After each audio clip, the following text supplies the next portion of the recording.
హైదరాబాద్లో హైడ్రా కూల్చివేతలు కొనసాగుతున్నాయి. హైదర్నగర్లోని సర్వే నెంబర్ 145/3లోని హెచ్ఎండిఏ లేఅవుట్లోని అక్రమ నిర్మాణాలను హైడ్రా సిబ్బంది కూల్చివేస్తున్నారు. 9.3 ఎకరాల్లో 25 ఏళ్ల కిందట డైమండ్ హిల్స్ పేరిట అసోసియేషన్ ఏర్పాటైంది. డైమండ్ హిల్స్లో మొత్తం 79 ప్లాట్లుండగా తప్పుడు పత్రాలతో ఆ స్థలాన్ని ప్రసాద్ అనే వ్యక్తి కబ్జా చేసినట్టు ఆరోపణలు ఉన్నాయి. ఈ నేపథ్యంలో బాధితుల ఫిర్యాదుతో రంగంలోకి దిగిన హైడ్రా అధికారులు భారీ పోలీస్ బందోబస్తు మధ్య అక్రమ నిర్మాణాల కూల్చివేత ప్రక్రియ చేపట్టారు.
హైదరాబాద్లో హైడ్రా కూల్చివేతలు కొనసాగుతున్నాయి.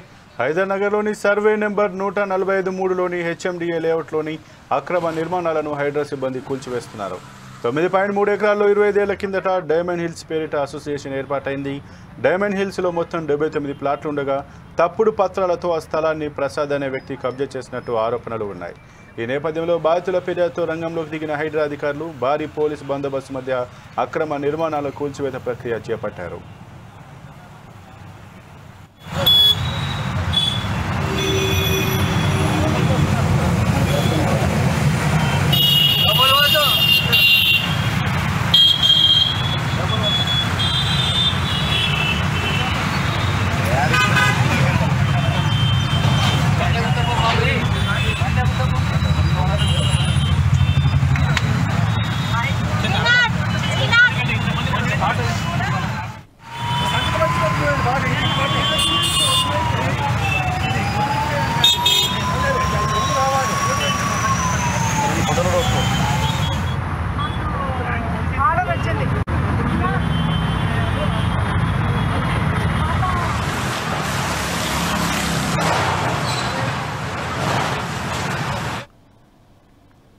హైదరాబాద్లో హైడ్రా కూల్చివేతలు కొనసాగుతున్నాయి. హైదర్నగర్లోని సర్వే నెంబర్ 145/3లోని హెచ్ఎండిఏ లేఅవుట్లోని అక్రమ నిర్మాణాలను హైడ్రా సిబ్బంది కూల్చివేస్తున్నారు. 9.3 ఎకరాల్లో 25 ఏళ్ల కిందట డైమండ్ హిల్స్ పేరిట అసోసియేషన్ ఏర్పాటైంది. మొత్తం 79 ప్లాట్లుండగా అందులో తప్పుడు పత్రాలతో ప్రసాద్ అనే వ్యక్తి కబ్జా చేసినట్లు ఆరోపణలు ఉన్నాయి. ఈ నేపథ్యంలో భారీ పోలీస్ బందోబస్తు నడుమ ఆ హైడ్రా అధికారులు అయితే ఈ యొక్క అక్రమ నిర్మాణాన్ని కూల్చివేస్తున్నట్టు తెలుస్తుంది. ఇదే అంశానికి సంబంధించి మరింత సమాచారం మా ఇన్పుట్ రేటర్ శ్రీనివాస్ అందిస్తారు. శ్రీనివాస్, చెప్పండి, హైడ్రా మళ్ళీ తన దూకుడిని అయితే పెంచినట్టుగా తెలుస్తుంది. హైదర్నగర్లో ఒక అక్రమ కబ్జా చేసినట్టు ఈ నిర్మాణాన్ని కూడా కూల్చివేస్తున్నట్టుగా తెలుస్తుంది. దేని గురించి మీ దగ్గర ఉన్నటువంటి పూర్తి సమాచారం ఏంటి?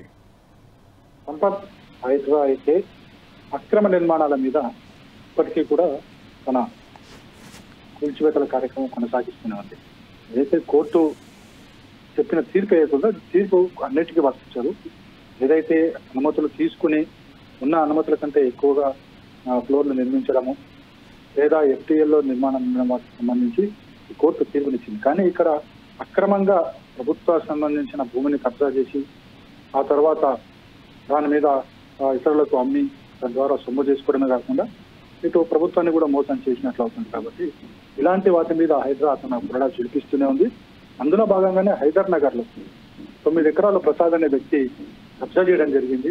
ఆ 9 ఎకరాల్లో కూడా 79 ప్లాట్లను వేసి విక్రయించడం కూడా జరిగింది. అయితే దీనికి సంబంధించి ఇది హెచ్ఎండిఏ లేఅవుట్ గా కూడా 9 నెలల క్రితమే హైకోర్టు తేల్చడం జరిగింది. అయితే 9 నెలల నుంచి కూడా హెచ్ఎండి అధికారులు చెప్తున్నా, పోలీసులు చెప్తున్నా కూడా ఎవరైతే ఈ ప్రసాద్ అనే వ్యక్తి ఉన్నాడో ఆ వ్యక్తి ఖాళీ చేయకుండా అలాగే కబ్జా వ్యక్తి కూర్చున్నాడు. సో దీంతో ఇక బాధితులు ఎవరైతే ఉందో బాధితులు హైడ్రాను ఆశ్రయించడంతో హైడ్రా రంగంలో దిగి ఈరోజు ఉదయం నుంచి కూడా కూల్చివేత ప్రక్రియ ప్రారంభిస్తున్నారు. ఎవరైతే అడ్డుకునే ప్రయత్నం చేసినప్పటికీ కూడా పోలీసులు వారిని వారించి పక్కకి పంపించడం జరిగింది. కూల్చివేతల కార్యక్రమం అయితే కొనసాగుతుంది. ఎవరైతే ప్రసాద్ అనే వ్యక్తి కబ్జా చేశారో ఆయన మీద కేసు కూడా పెట్టడం జరిగింది. ఎప్పుడైతే హైడ్రా పోలీస్ స్టేషన్ వచ్చిన తర్వాత కూడా నేరుగా హైడ్రాని కేసులు కూడా నమోదు చేస్తుంది. సో ఇప్పుడున్న పరిస్థితుల నేపథ్యంలో ఈ ప్రసాద్ అనే వ్యక్తికి సంబంధించి కేసు నమోదు చేసి ఫర్దర్ ప్రొసీడింగ్స్ ఉండబోతున్నాయి.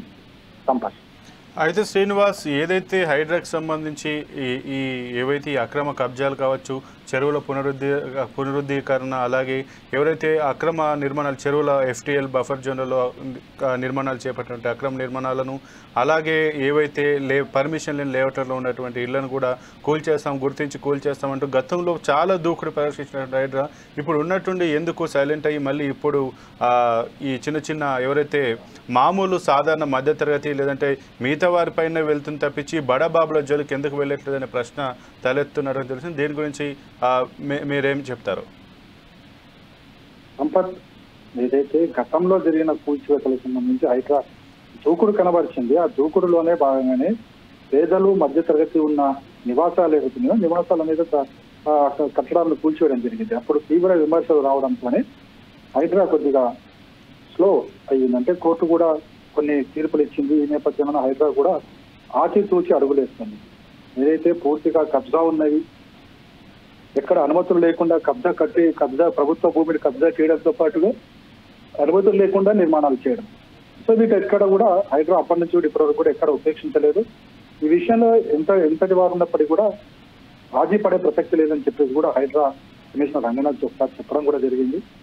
సో ఎక్కడైతే ప్రభుత్వ స్థలాన్ని కబ్జా చేయడం, దానికి సంబంధించి అనుమతులు లేకుండా భవన నిర్మాణాలు కానీ ఏ రకమైన నిర్మాణాలు కానీ ఆ స్థలాల్లో నిర్మాణాలు చేయడం లాంటివి ఉంటాయని ఖచ్చితంగా హైడ్రా కూల్చివేతలు చేస్తుంది. అప్పుడు చేసింది, ఇప్పుడు చేస్తుంది. రేపు కూడా ఈ తరహాకు అనుమతులు లేని ప్రభుత్వ భూములు ఉన్న ఏ నిర్మాణాలైనా సరే కూల్చివేస్తామని చెప్పేసి కూడా హైడ్రా స్పష్టం చేయడం జరిగింది. అయితే శ్రీనివాస్, మరి బడాబాబుల సంగతి ఏంటి? ఎవరైతే పెద్ద పెద్ద బిల్డర్లు కావచ్చు ఈ అక్రమ FTL బఫర్ జోన్లలో నిర్మాణాలు అయితే చేపట్టారు, మరి వాళ్ళ జోలికి ఎందుకు వెళ్ళట్లేదు అనే ప్రశ్న కూడా ప్రజల్లో తలెత్తుంది. దీని గురించి దీన్ని మనం ఏ రకంగా భావించవచ్చు? దీని వెనుక ఏమైనా రాజకీయ ఒత్తిళ్లకు తలగి హైడ్రా పనిచేస్తుందా, లేదంటే రాజకీయంగా ఉన్నటువంటి నాయకులు అండదండలకు వారికి సంబంధించినటువంటి అనుచరులు కావచ్చు, బంధువుల ఇల్లులు కూడా కొన్ని అక్రమ నిర్మాణాలు ఉన్నాయి, ఎందుకు వాళ్ళ జోలికి ఎందుకు పోవట్లేదు? ఎందుకంటే అందరికీ సానుకూలంగా ఎటువంటి నిర్లక్ష్యపాతంగా ఎవరికి ఇది పెద్ద చిన్న తేడా లేకుండా పోవాలి కదా, మరి ఎందుకు పేదవారిని ఆ చిన్న మధ్యతరగతి వారిని ఎవరైతే రాజకీయ అండదండలు లేని వారి జోలికి వెళ్తున్నారు కానీ ఈ బడాబాబుల జోలికి ఎందుకు వెళ్ళట్లేదు? సంపత్, ఇవన్నీ కూడా మనం ఊహాజనితాలే అనుకోవచ్చు. ఎందుకంటే మొదట్లో హైడ్రా కూల్చివేత వేసినప్పుడు సీఎం సోదరుడి నివాసం ఉంది, మాదాపూర్ లో కూల్చివేశారు. అదేవిధంగా బడాబాబులకు సంబంధించిన అన్ని నిర్మాణాలు కూడా నేలమట్టడం కావడం జరిగింది. అప్పుడు వాళ్ళంతా ఆగ్రహించిందే కోర్టుకు వెళ్ళడం జరిగింది. ఆ తర్వాత కోర్టు డైరెక్షన్ ఇచ్చింది. ఆ డైరెక్షన్ ప్రకారమే వెళ్తుంది. అయితే హైడ్రాకు సంబంధించి కొన్ని నామ్స్ ఉన్నాయి. ప్రభుత్వ భూమిలో అనుమతులు లేకుండా నిర్మాణాలు చేయడము, కబ్జాలు చేయడం లాంటిది అది ఎవరు చేసినా సరే ఉపేక్షించేది లేదనేది స్పష్టంగా చెప్తుంది. FTL లో ఎటువంటి నిర్మాణాలు కూడా ఉపేక్షించేది లేదని చెప్తుంది. FTL లో ఏ నిర్మాణాలు ఉందో వాటి అన్ని కూడా తొలగించడం చేసింది. నాగార్జునకు సంబంధించిన వాటి మీద పడింది. అదేవిధంగా అటు ఆంధ్రాకు సంబంధించిన నేతలు అక్కడ కట్టడాలు ఉంటే వాటి మీద కూడా బుల్డోజ్ చేయడం జరిగింది. సో ఎక్కడ కూడా ఆరోపణలు వస్తున్న మాట నిజమే, వాస్తవమే, కానీ ఎక్కడ కూడా హైడ్రా ఆ తరహా కూల్చివేతలు చేయలేదు. ప్రతి దాన్ని కూడా తమ దృష్టికి వచ్చి కంప్లైంట్స్ వచ్చిన ప్రతి నిర్మాణానికి కూడా పూర్తిగా పరిశీలించిన తర్వాతనే అది చెరువులో నీటి కుంటల్లో ఉన్నది, అది FTL లో ఉందా, FTL బయట ఉందా అనేది చూస్తుంటుంది. అది లేకపోతే అది అమ్మకాలకు జరగని భూమి అయితే కనుక అది కూడా పరిశీలిస్తుంది. ప్రతిదీ కూడా క్షుణ్ణంగా పరిశీలిస్తుంది. అయితే పేదలు మధ్య తరగతి వాళ్ళు మోసపోయిన పరిస్థితి అది హైడ్రాకి సంబంధం లేదు. ఎందుకంటే అది ఎవరో మధ్యవర్తి ఉండి ఆ భూములను అమ్మడము, ఎకరాల కొద్ది భూములు అమ్మడము, సో వాటికి సంబంధించి దానికి సరైన అనుమతులు లేకపోవడము, అలాంటి వాటి ఉంటే కనుక ఖచ్చితంగా హైడ్రా వాటిని కూల్చివేస్తుంది. సో ఇక్కడ పేద మధ్యతరగతి ఉన్న వాళ్ళు అనేది కాదు, ఎవరైతే నిబంధనలకు అతిక్రమించి నిర్మాణాలు చేపడుతున్నారో వారి అందరి మీద కూడా చర్యలు ఉంటాయని చెప్పేసి హైడ్రా చెప్తుంది. ఆ దిశగానే వెళ్తుంది Sampath. Okay, thank you Srinivas.